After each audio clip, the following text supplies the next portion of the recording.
Betrayal does not always arrive with a stranger at the gate. It walks through your front door. It sits at your table. It holds your children in the dark of the night. You think you know the people who share your breath and your space, but you are wrong. You do not know them until they have the leverage to take everything you have built. The most dangerous knife is the one already inside the house, placed there by your own hand because you trusted the person holding it. Think about your own life. The walls you have painted, the doors you have locked, the people you have invited to sleep under your roof. Now imagine that every single one of them is a potential architect of your ruin. It is a cold thought, is it not? It is the kind of thought that keeps you awake at 3 a.m. listening to the floorboards creak. You believe you are safe because you are loved. But what happens when the person who claims to love you is the one waiting for the exact moment you are most vulnerable? That is not just a mistake. That is a systematic dismantling of your soul. Do you truly know who is standing behind you right now? Let us look at a specific life. Lídia. She was 15 when she left the heat of Bahia behind. She did not leave because she was running from something. She left because she was chasing a dream that felt like a promise written in the stars. She boarded a plane with nothing but a small bag and a head full of visions about a life in Naples. To a girl from a small town, Naples was not just a city, it was a destination where she could rewrite her own history. She spent hours leaning against the window during the long flight, watching the clouds shift into shapes of the future she expected to find. When she finally stepped onto the pavement in Italy, the air tasted different. It was sharp, cold, and smelled of stone and sea. She did not know a single person, but she walked through the airport gates with her chin up. She was young, she was hungry for progress, and she was entirely convinced that she had made the right choice. She moved through the streets of her new home with a steady pace, looking for the life she had imagined. She was ready to work. She was ready to build. She was ready to become someone else entirely. In the labyrinth of Naples, where shadows stretched long against the ancient stone, Lídia met Francesco. The city was a place of secrets, yet he moved through it as if he were immune to its corruption. To everyone they encountered, he was a pillar of stability. He worked long hours, returned home at the same time each evening, and never raised his voice. He was the man who kept the locks tight and the lights burning. For 5 years, their home functioned like a clockwork mechanism. They shared meals at the small wooden table. They discussed the future. They built a routine that felt like an unbreakable fortress. Francesco played the part of the devoted provider with absolute precision. He helped with the heavy lifting. He listened to her stories from Bahia with patient nods. He was the saint of their small world, a man who seemed to defy the cynicism of the city outside their door. Lídia trusted the rhythm of those years. She watched him move through their apartment and saw only a partner who was solid, predictable, and kind. She believed the foundation they had poured was made of stone. She did not know it was built on sand. Then came the daughter. She was the final piece of the life Lídia had traveled thousands of miles to secure. For the first few months, the apartment was filled with the sounds of new life, the rhythm of feeding, and the quiet joy of a growing family. But as the child began to crawl, something shifted. The house stopped echoing with laughter and started holding its breath. The silence was not peaceful. It was thick, heavy, and persistent. Lídia would finish a task, turn to share a comment with Francesco, and find him staring at the wall or focused entirely on his phone. When she spoke, her words seemed to vanish into the curtains, unanswered or met with a distracted nod. She began to measure her day not by what they achieved together, but by the hours of total stillness. The rooms felt larger, colder. She started to walk through the hallways with deliberate steps, trying to break the quiet, yet the air remained stagnant. She would reach for his hand across the table, and he would pull away to adjust a napkin or check the time. The house was full of people, but the space between them turned into a canyon. She was living in a home that was becoming a tomb of unspoken things. Lídia needed an ally. The silence in the apartment had become a physical weight that pressed against her chest whenever she entered a room. She sat at the kitchen table late one night, the pen hovering over paper, and wrote to Brazil. She needed her cousin. She needed someone who spoke her language, someone who understood the cadence of her past. She painted a picture of a life in Italy that was stable and welcoming. She waited 3 weeks for the reply. When the confirmation finally arrived, Lydia felt a surge of relief that she had not experienced in months.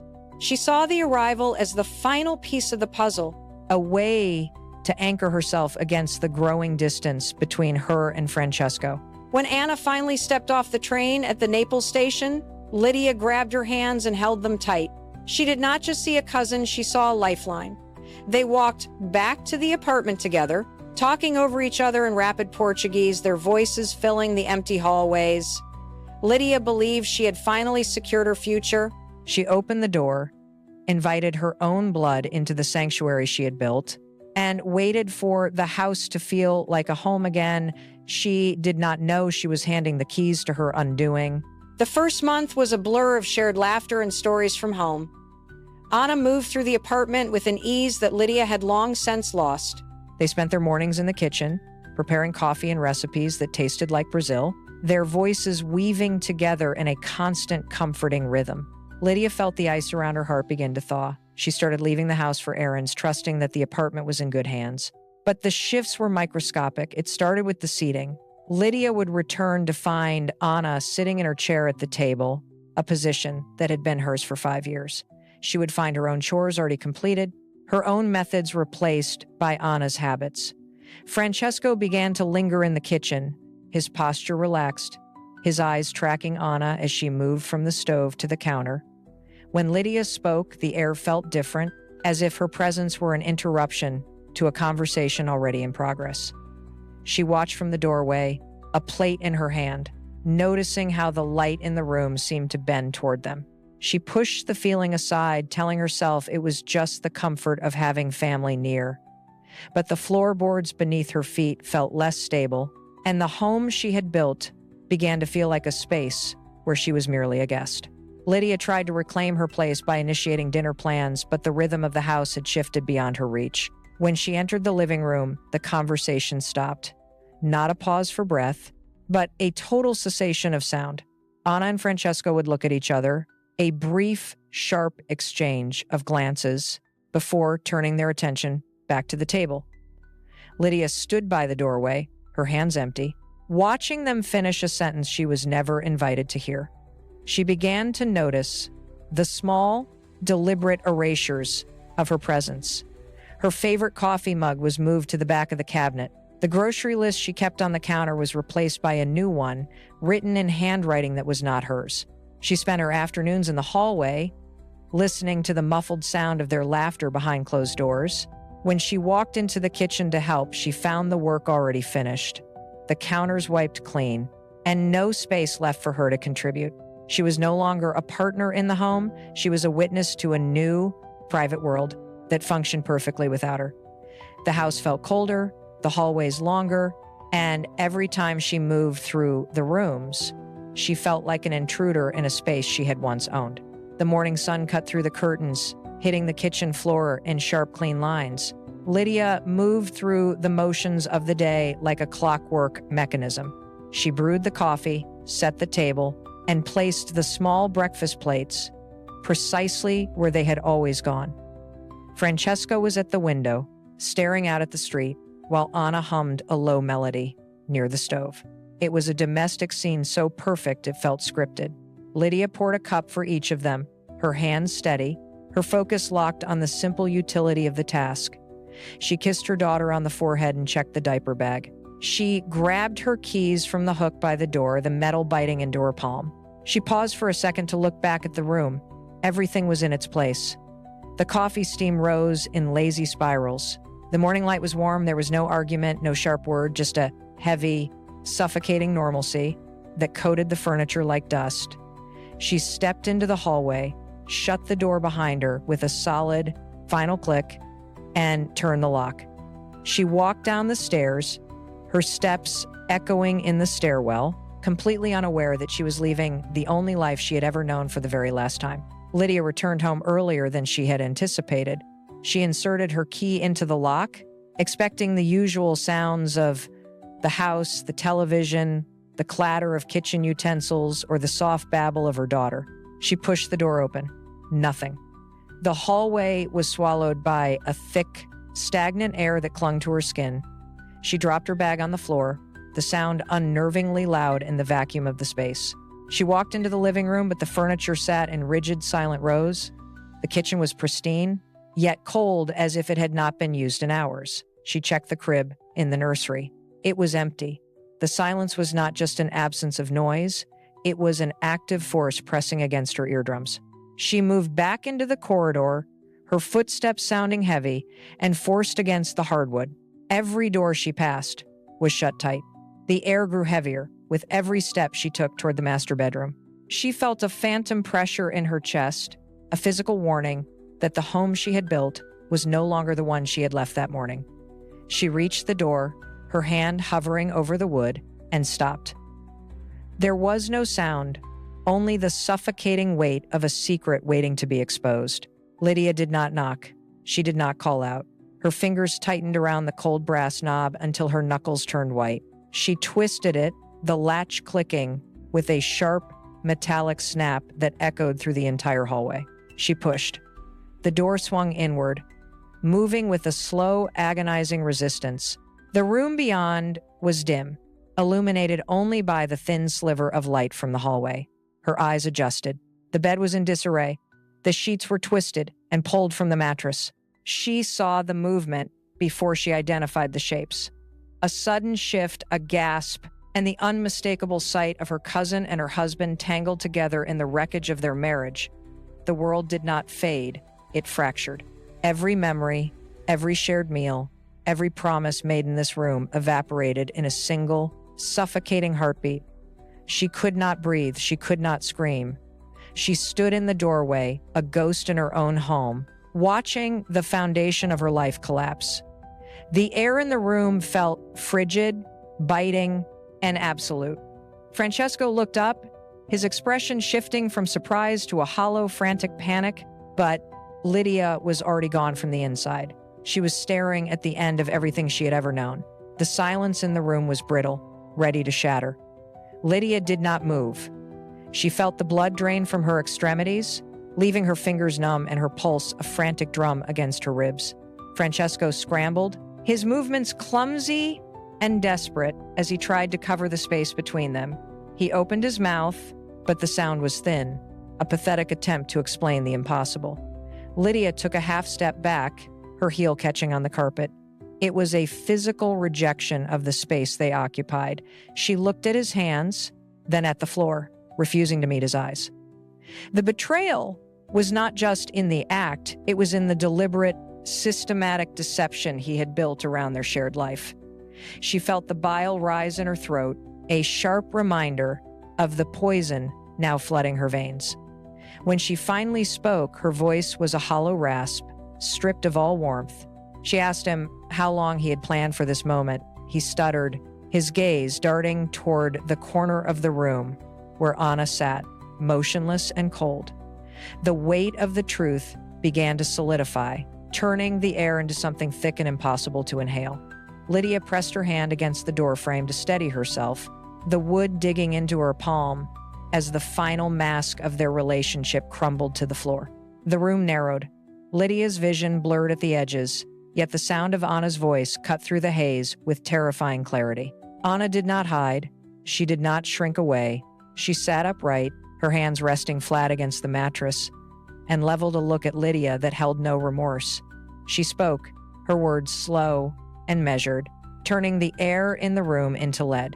She told Lídia that the secret was not just their time together, it was the life growing inside her. She placed a hand over her midsection, a gesture so deliberate it felt like a weapon. The silence that followed was absolute.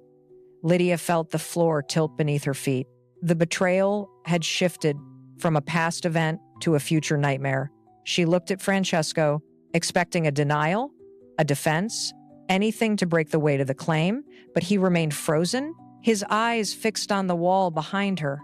The reality of the child hit Lídia with the force of a physical blow to her chest. It was the final, absolute severance.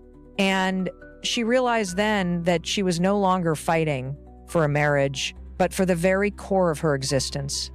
She pulled her hand from the doorframe, her fingers trembling, and stepped back into the shadows of the hallway, leaving the room behind. Francesco did not apologize. He pivoted. The desperation in his eyes hardened into a cold, transactional gaze. He stepped into the hallway, blocking the path to the nursery, and began to map out a future where he kept both women under his roof. He spoke of necessity, of logistics, of maintaining the family unit for the sake of the child. It was a calculated performance. He pointed to the kitchen, then back to the bedroom, outlining a schedule for their shared existence that stripped Lídia of her agency. He treated her presence like a variable he could simply manage. He told her she was overreacting, that she had a place here, provided she accepted the new terms. Lídia watched his hands move as he gestured, tracing the boundaries he was drawing around her life. He was not asking, he was dictating. He expected her to fold, to prioritize the structure of the house over the violation of her soul. Every word he uttered was a calculated strike designed to keep her within his reach, turning their home into a cage of his own design. She stood motionless, listening to the hollow logic of a man who believed he could control the fallout of his own greed. Lídia walked away from his demands, but the house had already changed. Francesco stopped bringing food. He locked the pantry, keeping the key in his pocket, and stood by the door each morning to ensure she saw the locks. He treated the kitchen as his private domain, leaving her to scavenge for scraps. The electricity flickered and died as he stopped paying the bills, leaving them in a cold, dim apartment. Lídia spent her days wrapping her daughter in layers of blankets to keep the chill at bay. She watched the cupboards grow empty, the dust settle on the floor, and the silence grow thick with the threat of starvation. Every time she approached him for money, he looked through her, his face devoid of any recognition. He was starving her out, waiting for her to break and accept his terms. She spent hours staring at the front door, calculating how many coins she had left hidden in the lining of a suitcase. Her world shrunk to the size of the nursery, a small island of safety in a home that had turned against her. She heard him laughing in the kitchen with Anna, the sound muffled by the walls, while she sat in the dark, rocking her daughter and listening to the hunger rumble in her own stomach. The final straw was not a shout, but the sight of her daughter trying to eat a piece of dry bread that had fallen behind the radiator. Lídia stood up. She did not look at the kitchen. She did not look at the bedroom door. She walked to the closet, pulled out a small canvas bag, and began to fill it with the few essentials she had left. 1 blanket, 2 changes of clothes for the child, a small stack of documents. She moved with a cold, mechanical focus. She did not cry. She did not hesitate. She walked to the nursery, lifted her daughter from the crib, and tucked her into the crook of her arm. She reached for the front door handle, her hand steady. She paused only once, listening to the muffled voices from the kitchen, the sound of her old life continuing without her. She turned the key in the lock, pulled the heavy door open, and stepped into the hallway. The air in the corridor was sharp and unfamiliar. She did not look back. She walked down the stairs, pushed through the main building exit, and stepped onto the street. She was penniless, she was alone, and for the first time in years, she was breathing. The city of Naples did not care about her arrival. The stone streets were slick with rain, reflecting the harsh neon lights of closed storefronts. Lídia walked until her feet throbbed, carrying her daughter through alleys that smelled of salt and rotting refuse. She stopped at a bakery, watching the owner sweep flour from the threshold. She opened her mouth to ask for work, but the man didn't even look up. He slammed his door shut. She moved to a boarding house, but the heavy iron bolt remained locked tight against her knock. Every door in this city was a barrier. She found a sheltered corner behind a market stall and laid her daughter down on a piece of discarded cardboard. The temperature dropped as the night deepened. Lídia sat against the cold brick wall, her arms wrapped tight around her child, her stomach twisted with a hollow, aching pressure that made her vision blur. She watched the shadows of passing strangers, none of whom slowed down. She was a ghost in a foreign land. She had no money for a meal, no key to a home, and nowhere left to turn. She pressed her forehead against her knees, listening to the city pulse with life that did not include her. The morning light brought no warmth to the alley. Lídia sat frozen, her senses dulled by the biting humidity of the harbor. A pair of worn leather boots stopped in front of her. She did not look up, expecting only another stranger to pass by. Instead, a hand appeared in her field of vision. It held a small, wax paper parcel. She stared at the object, confused. The man, Luigi, did not speak. He simply placed the parcel on the cardboard beside her and knelt. He did not ask for her story. He did not offer empty promises of a better life. He reached out and adjusted the blanket tucked around her daughter, his movements careful and steady. Lydia hesitated. She had learned that kindness usually had a price tag. She looked at his face, searching for the manipulation she had grown to expect, but found only a quiet, grounded patience. She reached out and took the bread. It was still warm. For the first time in months, the hollow pressure in her chest eased. She broke off a piece for the child and watched her eat. Luigi remained by her side, a silent presence that anchored her to the ground. The city around them continued to move, but for the first time, she was no longer drowning in the noise. Luigi became the steady rhythm in her shattered life. Every day, he arrived at the small, drafty room she had managed to rent.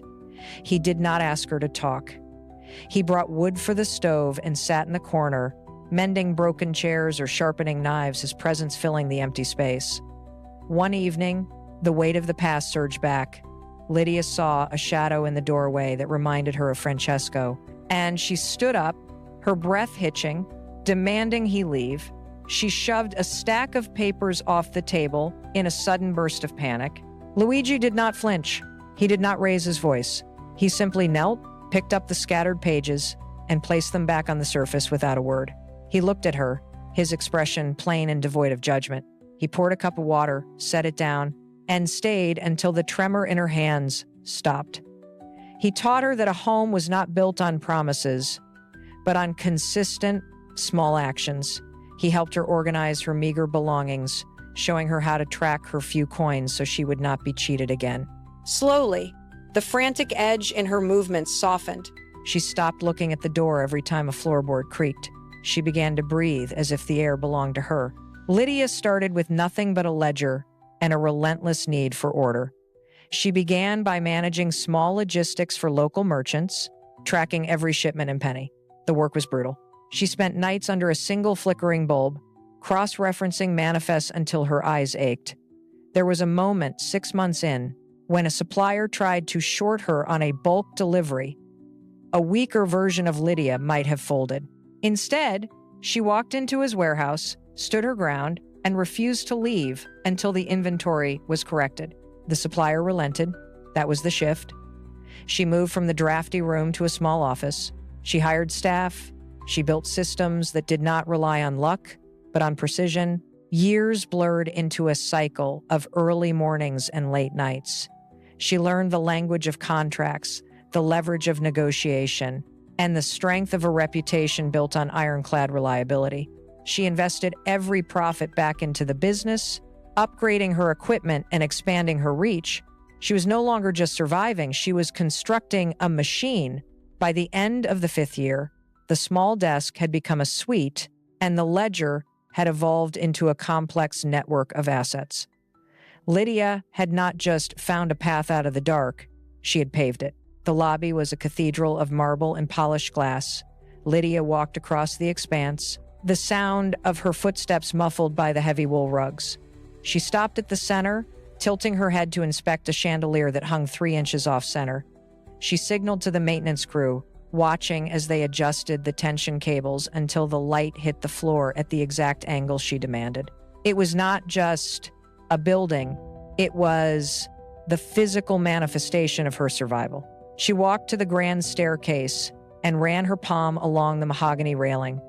The texture was smooth, cold, and solid. Every corner of this property had been vetted by her. She checked the guest registry, verified the staff shift logs, and ensured the floral arrangements in the atrium were replaced precisely on schedule.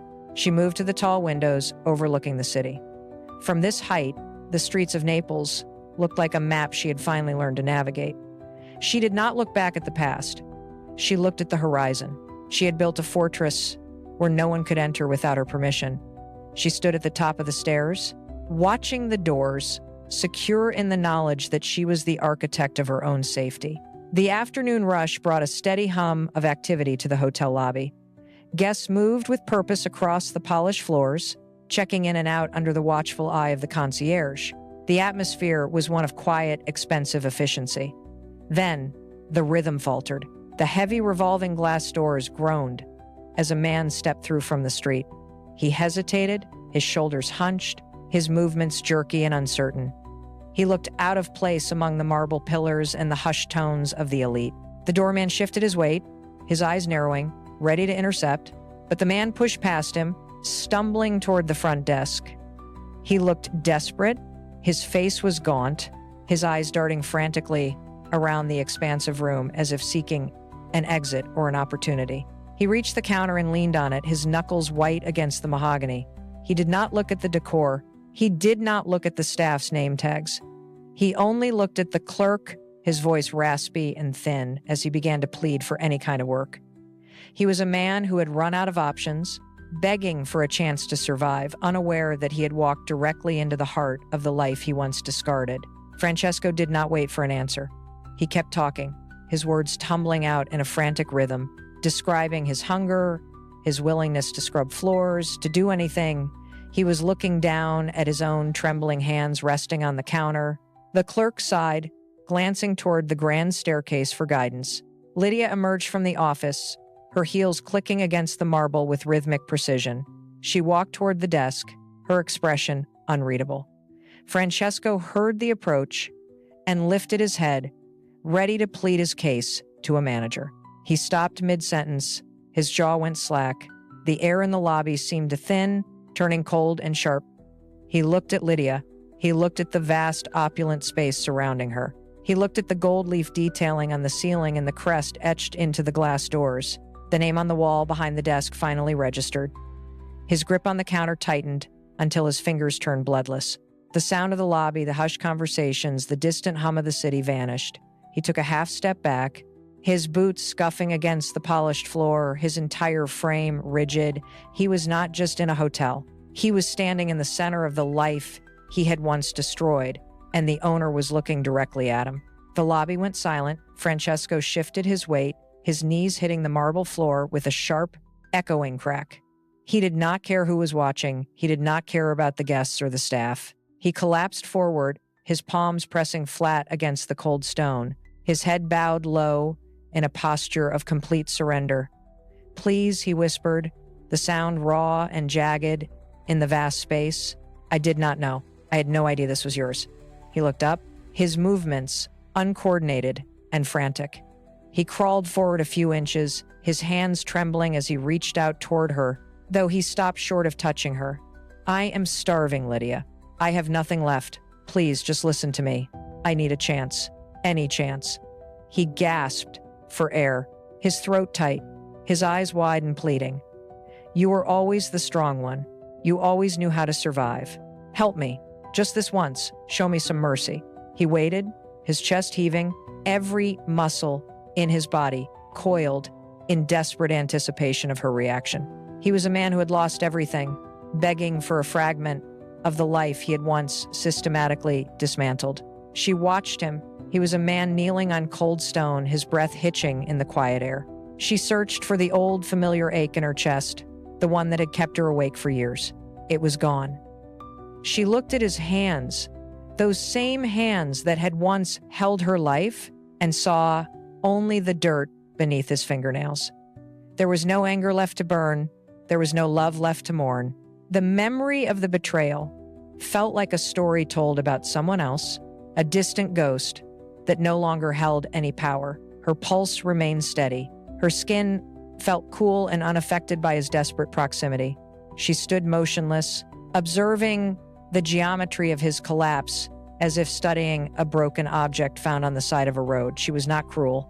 She was simply vacant of the passion that had once bound them. The silence stretched between them, heavy and absolute. She realized then that the war was over, not because he had surrendered, but because she had already walked out of the battlefield long before he arrived. She had survived, and in doing so, she had outgrown the very capacity to care if he lived or died. Lídia took a single step back. The movement was small, deliberate, and final. She looked down at him, not with malice, but with the cold clarity of a judge. You are looking for mercy in a place that only exists because I built it from the ashes of what you destroyed, she said. Her voice did not shake. It carried across the marble, steady and sharp. You talk about chances, Francesco. You talk about hunger, but you are still playing the same game, hoping that if you beg long enough, someone else will fix the mess you made. She paused, letting the words settle in the space between them. I am not that person anymore. The woman you betrayed died in that house years ago. I am the one who survived. She gestured toward the glass doors of the lobby, her hand steady. You came here looking for a past that no longer exists. You stand before me as a stranger, and that is all you will ever be. Do not look for a hand to pull you up. You chose your path when you walked out of my life, and you have to walk the rest of it alone. She did not wait for his answer. Lydia turned. The movement was fluid, an effortless pivot on the ball of her foot that left the lobby behind. Francesco lunged upward, his fingers clawing at the air, desperate to bridge the widening gap. He reached for her, but she sidestepped him with the cold precision of a professional. He stumbled, his momentum carrying him forward until he hit the marble floor with a dull, heavy thud. She did not look back to see him rise. She kept walking. Each step echoed against the high ceilings, a steady, rhythmic sound that marked the distance between them. She reached the elevator bank and pressed the call button. The light glowed white, then gold. Behind her, the lobby remained silent, save for the ragged sound of his breathing. She did not feel the weight of his gaze. She felt only the smooth, cool air of the hallway as the elevator doors slid open. She stepped inside. She pressed the button for the top floor, the place where she resided, the place where he would never be allowed. As the doors began to slide shut, she saw him through the narrowing gap.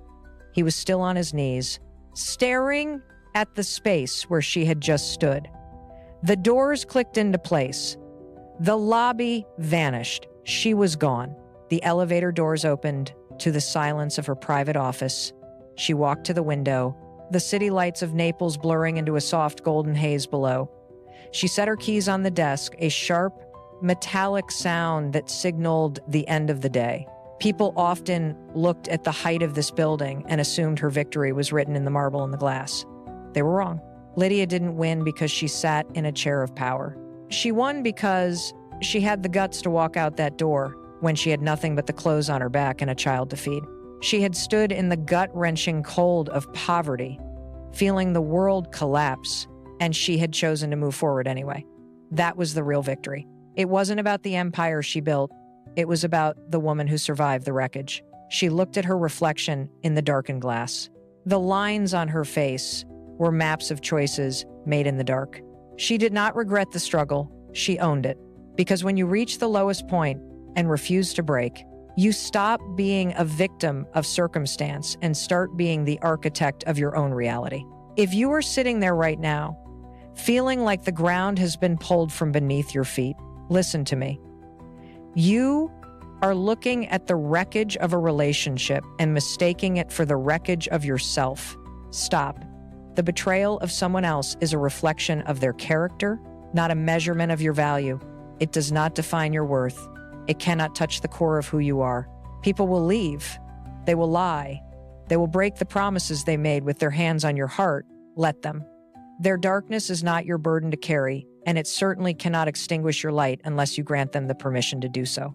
Think about the path you walked to get here, the nights you stayed awake, the days you pushed through the numbness, the moments you chose to breathe when you wanted to collapse. That strength is not a byproduct of their actions. It is a manifestation of your own. You are the one who kept moving. You are the one who survived. That is the truth that remains when the dust settles. Your value is not a variable that shifts based on who stays or who walks away. It is constant. It is yours, and no one can take that from you without your consent. Now, let us bring this home. Imagine the silence of your own front door. You are finally at peace, the dust has settled, and you have built a life that belongs only to you. Then, the knock comes. You open it, and there they are. The one who walked out, the one who broke your trust, the one who once held your entire world in their hands. They are standing on your porch, broken, hollowed out by the very choices they made. They are begging for a second chance. They are asking for a seat at your table again. In that exact heartbeat, what do? Do you reach out a hand blinded by the ghost of who they used to be? Or do you see them for exactly who they are, a chapter you have already finished writing? This is not a question of morality. It is a question of survival. It is about whether you will let the past back into the house you spent so much time rebuilding. Would you offer them a hand, or would you close the door and walk away without looking back? I want you to be honest with yourself. Tell me in the comments, what is your choice? Whatever answer you found in that silence, hold on to it. It is your boundary, your truth, and your path forward. If you feel that your story has reached a dead end, listen closely. You are not the sum of your losses. You are the architect of what comes next. Lydia did not find her strength in the luxury of her success. She found it in the cold, hard moments when she chose to keep walking. That same potential sits right in front of you. Your story is not over. It is simply waiting for you to turn the page. If you need to hear that you have the power to start again, hit that subscribe button. Share this with someone who needs to be reminded that they are not defined by what they have lost. We build these bridges so no one has to walk the path alone. Click the card on your screen for the next story. I will be waiting for you there, ready to start another chapter. Keep moving forward. Your new beginning starts with the very next step you take today. Thank you for listening.